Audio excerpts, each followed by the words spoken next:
जय Sai Ram everyone, welcome to echoes of Shirdi. आशा करती हूँ साईं कृपा से आप सब बहुत अच्छे होंगे। आज शेयर करूँगी आप सभी के साथ एक नया साईं अनुभव, पर यह अनुभव जिनका है वो रहना चाहती हैं अनोनिमस। मैम बताती हैं कि इनकी मम्मी बिल्कुल ठीक थी कि अचानक उनके पैर पर स्वेलिंग हो गया, एंकल लाल हो गया और वो सोचने लगी कि पता नहीं ऐसा क्या हुआ कि इतना सीवियर स्वेलिंग हो गया है, पैर लाल हो गया है।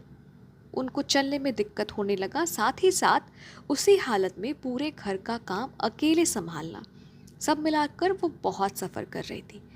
जब मैम की मम्मी दर्द से बेहाल थी, उसी वक्त मैम के फ़ोन पे एक साई संदेश आया, यानी इंस्टाग्राम पोस्ट आया, जहाँ बाबा कह रहे हैं कि रात को सोने से पहले गरम सरसों के तेल से पैर की मालिश करो और उसके बाद ऊदी लगा के सो जाओ, दर्द से राहत मिलेगा। तो बाबा ने सही समय पर भक्त तक सही उपाय पहुंचाया ताकि भक्त को दर्द से राहत मिले। सो आप समझ सकते हैं कि बाबा हजारों आंखों से अपने कोटि कोटि भक्तों को देखते हैं। मैम ने अपनी मम्मी को बताया कि देखो मम्मी, मुझे ऐसा एक पोस्ट मिला, बाबा को पता है कि आप दर्द से बेहाल हो, तो बाबा ने एक उपाय बताया है, फॉलो करो, आपको रिलीफ मिलेगा।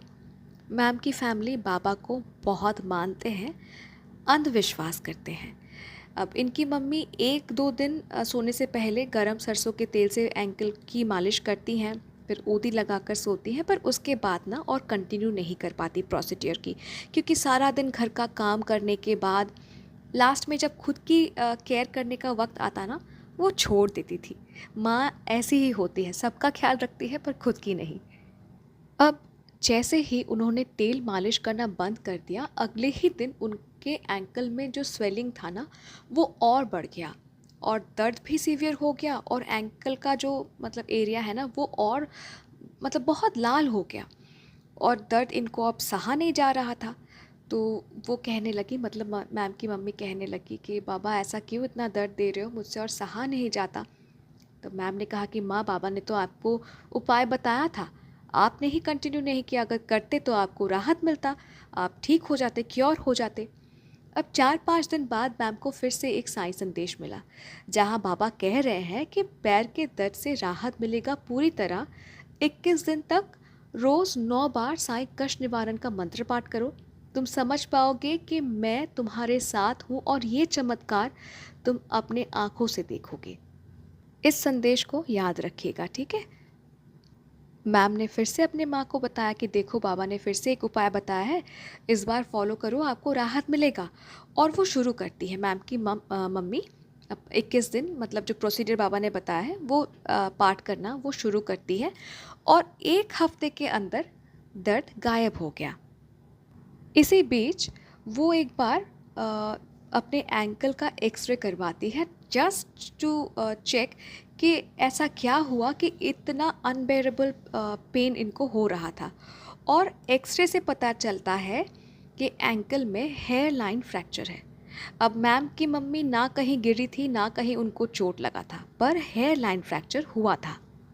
जैसा कि मैंने कहा कि मैम और इनकी माँ अंधविश्वास करते हैं बाबा पे, और वो एक्सरे कराने के बाद मैम की मम्मी डॉक्टर के पास नहीं गई। बाबा ने जो मैसेज के माध्यम से कहा था कि 21 दिन 9 बार साई कष्ट निवारण मंत्र का पाठ करो, ठीक हो जाओगी, तो मैम की मम्मी वही करती है। और यही है भक्ति, यही है दृढ़ विश्वास का परिचय। इसे कहते हैं समर्पण, कि बाबा ने जब उपाय बता दिया है वही फॉलो करना है, उससे ही मैं ठीक हो जाऊंगी। तो जैसा बाबा ने कहा वैसा ही हुआ, और 21 दिन के भीतर स्वेलिंग भी नहीं था। अब वो आराम से चलने लगी, सीढ़ी चढ़ने लगी, एकदम पैर का दर्द ठीक हो गया। यानी 21 दिन रोज़ 9 बार साईं कष्ट निवारण मंत्र के पाठ करने से एंकल में जो हेयर लाइन फ्रैक्चर था वो कम्प्लीटली रिकवर हो गया। बाबा के औषधि और बाबा के तरीके दोनों निराले हैं, है ना।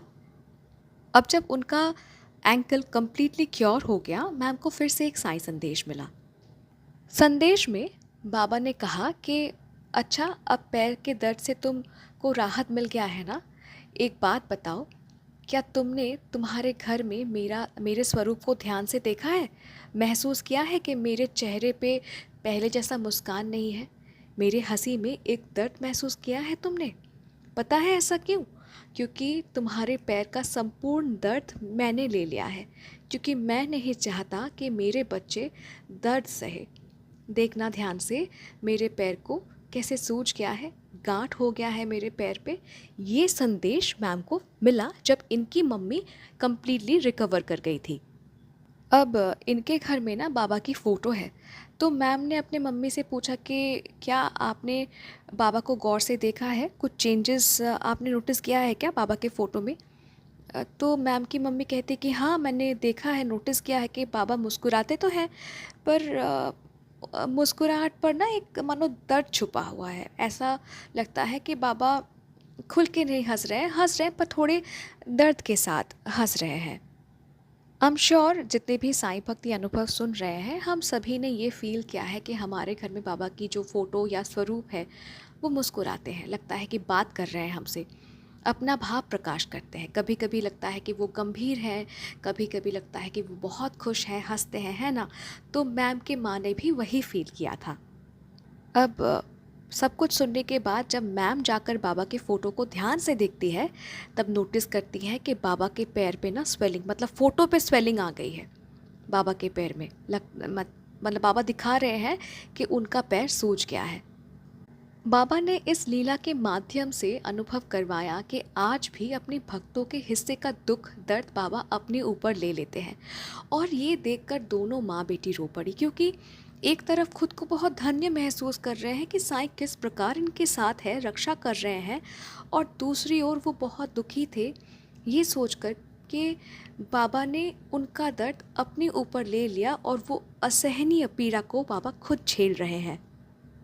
हम जब भी साईं मंदिर जाते हैं, कहीं पे भी हो, या शिरडी समाधि मंदिर, द्वारका माई चावड़ी, जहाँ पे भी हम जाते हैं, हम देखते हैं कि बाबा मुस्कुरा रहे हैं। उनको मुस्कुराते देख हम खुश भी होते हैं, अपना दुख बताते हैं, समाधान मांगते हैं, शुक्राना भी करते हैं, और उन्हें हम दोष भी देते हैं, ताना भी मारते हैं जब हमारे साथ कुछ भी गलत होता है। पर फिर भी बाबा सिर्फ मुस्कुराते हैं। बाबा सबका दर्द विपत्ति अपने ऊपर लेते हैं, ताने भी सुनते हैं, फिर भी बाबा मुस्कुराते हैं। जब बाबा शरीर में थे तब भी उन्होंने अपने भक्तों के दुख कष्ट हरे थे। बाबा ने ताने भी सुने थे, पर बाबा ने कभी अपने भक्तों का साथ नहीं छोड़ा था, और बाबा आज भी वही करते हैं। दर्द सहते हैं, भक्तों का दर्द खुद पर ले लेते हैं, पर मुस्कुराते हैं। बाबा सीख देते हैं कि जीवन में अगर कष्ट भी हो, फिर भी मुस्कुरा के उसको फेस करो, झेलो, मुस्कुराहट के साथ उसको झेलो। बहुत बड़ा सीख है ये अनुभव itself. Ma'am, thank you so very much, इतना खूबसूरत एक अनुभव हम सभी को उपहार देने के लिए बहुत बहुत धन्यवाद आपको करती हूँ। और मेरे साईं परिवार, अनुभव अगर अच्छा लगा तो प्लीज़ लाइक कीजिए, शेयर कीजिए सबके साथ। अगर अपना अनुभव मेरे साथ शेयर करना चाहते हैं तो आप मुझे ईमेल कर सकते हैं, इंस्टा पे डायरेक्ट मैसेज कर सकते हैं, या फिर मेरे व्हाट्सएप नंबर में भी आप मुझे मैसेज कर सकते हैं। कॉन्टैक्ट डिटेल्स डिस्क्रिप्शन पे दिया हुआ है। और अगर अभी तक चैनल को सब्सक्राइब नहीं किया है, जुड़े नहीं हैं मेरे सारे परिवार के साथ, तो जुड़ जाइए। मिलती हूँ बहुत जल्दी एक नए सा अनुभव के साथ। टिल देन, जय साईं राम।